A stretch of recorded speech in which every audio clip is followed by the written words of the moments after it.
وإن تعجب فعجب قولهم.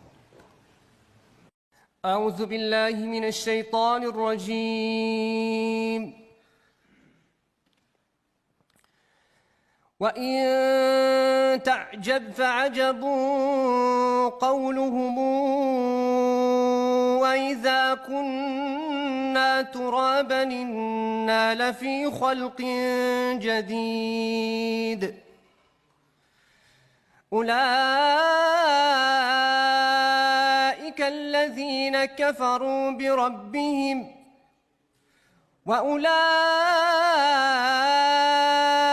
الأغلال في أعناقهم وأولئك أصحاب النار هم فيها خالدون.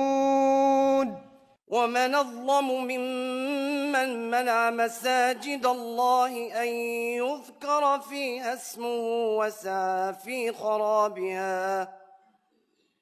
أولئك ما كان لهم أن يدخلوها إلا خائفين. لهم في الدنيا خزي ولهم في الآخرة عذاب عظيم. وبفضل من الله العلي القدير تمكنت من الظفر بالمرتبة الأولى في فرع 10 أحزاب.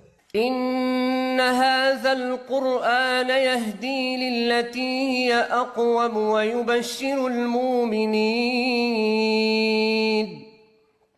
ويبشر المؤمنين الذين يعملون الصالحات أن لهم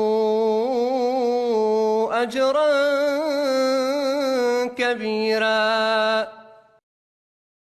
سبحانه وتعالى تم اختياري في المرتبة الأولى في الفرع السادس المخصص لأحسن صوت.